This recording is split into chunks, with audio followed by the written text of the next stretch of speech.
fact, it's called God's own country. So we need to talk about, when you talk about God's own country, we need to use God's own fuel, which is hydrogen. Hydrogen is the hero and carbon is the zero.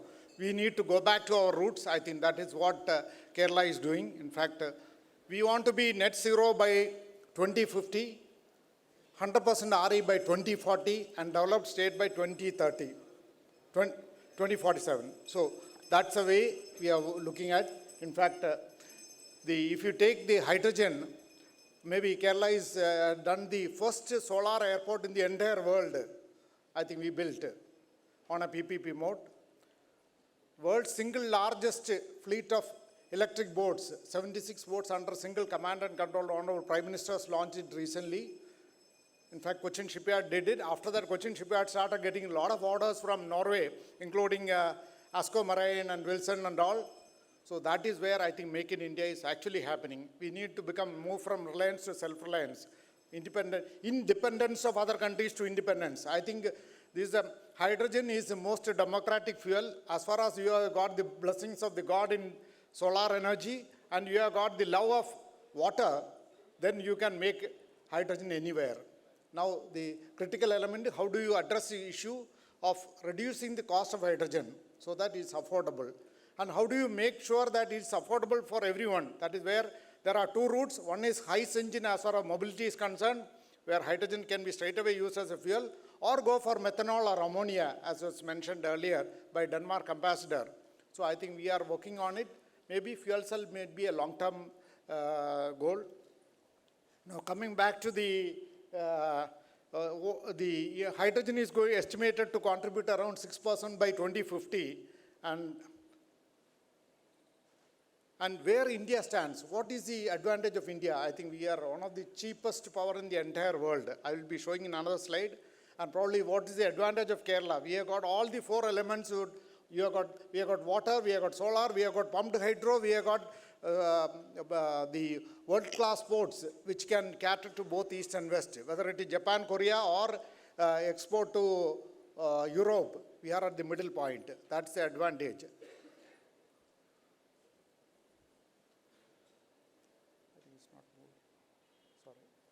At present, I think this is the scenario. I'm not getting into that. Mostly it is from natural gas that ammonia, hydrogen is made now.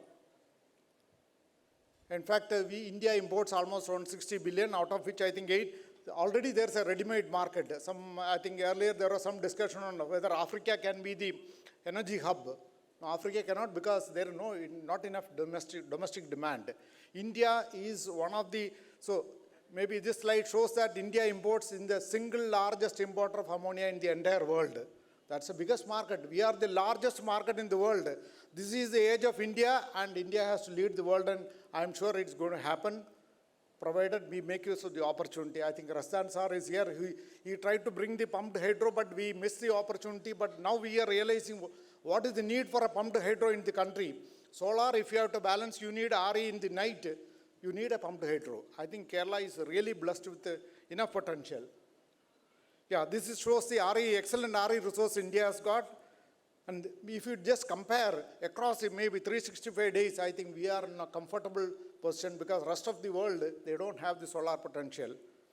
Then this is the wind potential. And if you say the variation, we have got at maybe 100 meters height, what is the wind potential of India versus Germany? I think this slide itself speaks that we are in a very advantageous position. Now, in fact, we signed with the Worldwide Wind of Norway for a floating windmills. I think we have got a huge coastal line. I think this is a huge potential which is available. And this shows that we are at the one of the lowest RE cost in the entire world. And it is by 2027, I think it will be competitive with maybe grey hydrogen. Green hydrogen is going to be competitive. In fact, a lot of technological breakthrough is happening. In fact, there are PEM electrolyzer without membrane, which is being developed. I think the cost will become $1 per kg.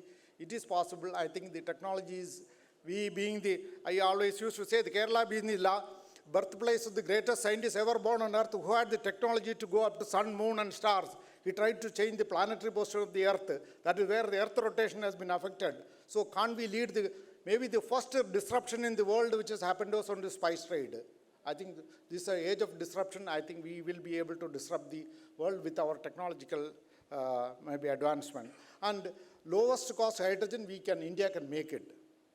So I think Europe ambition is 10 million metric ton. They need to import, they will make 10 million metric ton. That means 886 ships will be required. I think this is another big opportunity. Probably shipyards in India should go for making more ships so that we will be able to tap into the European market.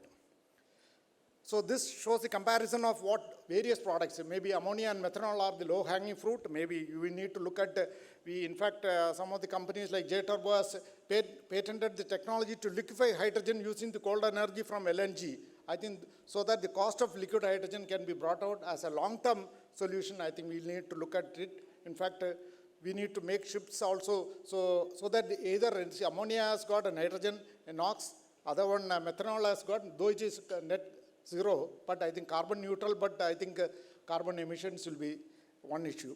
So I think probably in the long run, we need to look at, start with ammonia, methanol and highs, and then go slowly into liquid hydrogen in the long run. I think national policy I need not mention. I think all of you are aware.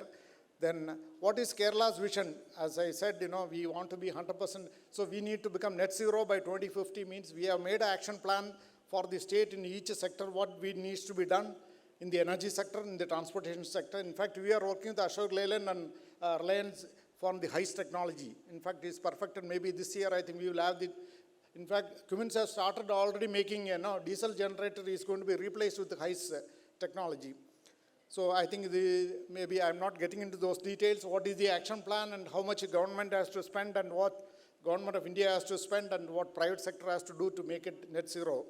Action plan is ready.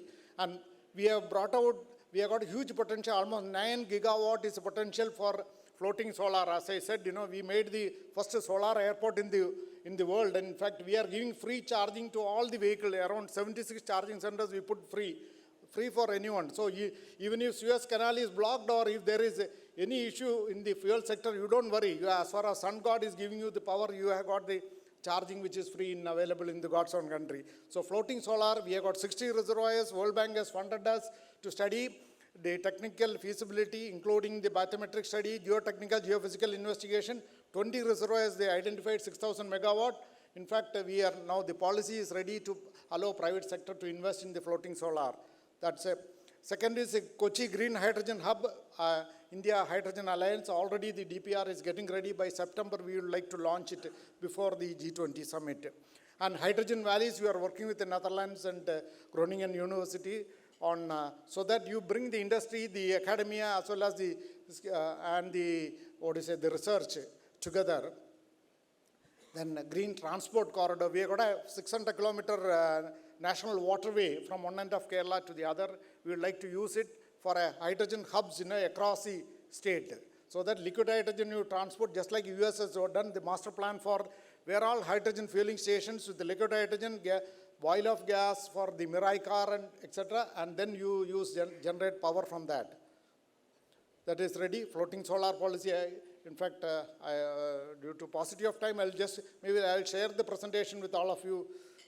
Then we will be giving a 30-year lease and maybe 10-year we will give it at zero cost with a right of first refusal to the power sector, because most of the power utilities, they don't take decisions in time. So what we give, 1 month time for a right of first refusal, or else you can sell in the exchange. Now with a grid across the country, including Nepal and Bhutan, I think we can sell power anywhere with a good exchange. What is the unique enabling environment? I think probably I covered most of the points. I think we have got a good RE, good maybe vibrant power sector. We have got a less than 8, almost say 8.2% T&D losses, one of the lowest in the entire country, I think. And our we have no cost ACC ARR gap is not there. I think in fact our collection efficiency almost 100%.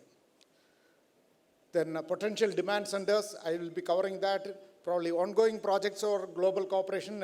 In fact, we are working with the Netherlands, Hamburg Port Authority, etc. So that we will, in fact, Japan and Korea on the eastern side and the Germany and Netherlands, etc. on the western side are the potential market for India. With IRA coming, I think US will market, you won't be able to penetrate. We can't compete. the green hydrogen hub for Kochi. In fact, Cochin refinery itself is consuming around 140 ton, and the ammonia, FACT, the fertilizer plants are there. There are enough demand, and in fact, our EV policy, we put 3,000 buses and 1,000 trucks need to be converted into HICE in next maybe 5 years.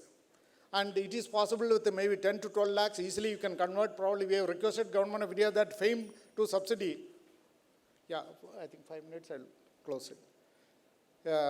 Then we have put a green hydrogen policy, draft policies in place, and in fact, we would like to get your comments. Open access, we are giving banking for 30 days. In fact, immediately after this, PMO is having a meeting on banking for the country. I think we are one of the hubs which are identified, and in fact, I have to attend that meeting also. So banking is one area. Until you have got a pumped hydro in place or the storage in place, I think banking needs to be allowed 30 days banking with minimal banking charges.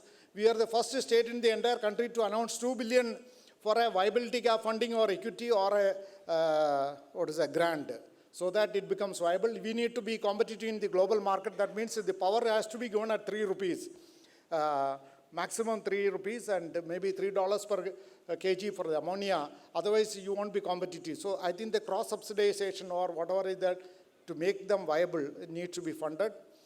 That is where we put the budgetary provision. Hydrogen Valley I covered. India's largest transshipment hub is coming in Vizhinjam by Adani Port, and by September we will have the first ship. In fact, Rasdan sir, who has helped us in getting all the clearances, I should thank you, sir. In fact, that is going to be a game changer, because till now we are depending on either Dubai or Colombo. Now Indian subcontinent will have first mothership approaching in September. I think that's a game changer for the country. Green hydrogen values, in fact, we have got all the ecosystem for all the players, including refineries, fertilizers, and enough demand centers. And even the gas pipeline, we can put 5 to now up to 10% should be allowed, I think.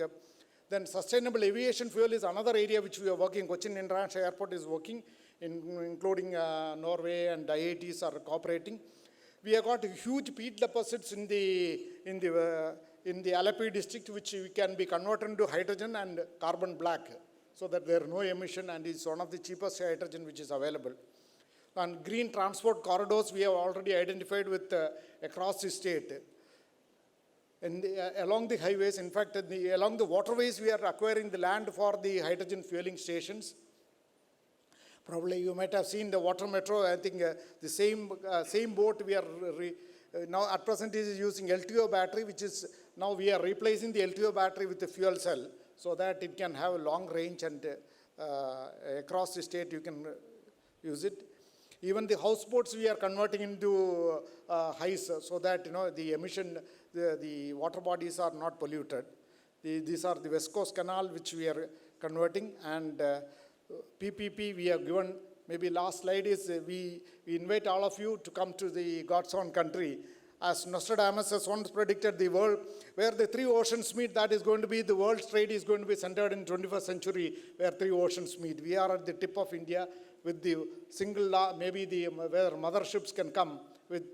I think this is the right time. In fact, I had the good fortune to even inventorize all the wealth of the one temple, which is the richest Indian temple. And I saw Venetian coins of 12th and 13th century, where the first disruption happened in the spice trade. All the Venetian coins, which is the gold coins, which they used to, for the merchants of Venice used to come for the spice trade, they used to exchange. Probably time has come. Time for us to go back to future. And these are the projects on which we will, this is the roughly around 238 billion is going to be the investment. Probably by September, we will be able to share the DPR with all of you. Enough companies, including today, one more company has come forward to invest. So that is Kerala is emerging as maybe one of the export hub of energy from the country. Thank you for giving an opportunity to share some of thoughts. Thank you.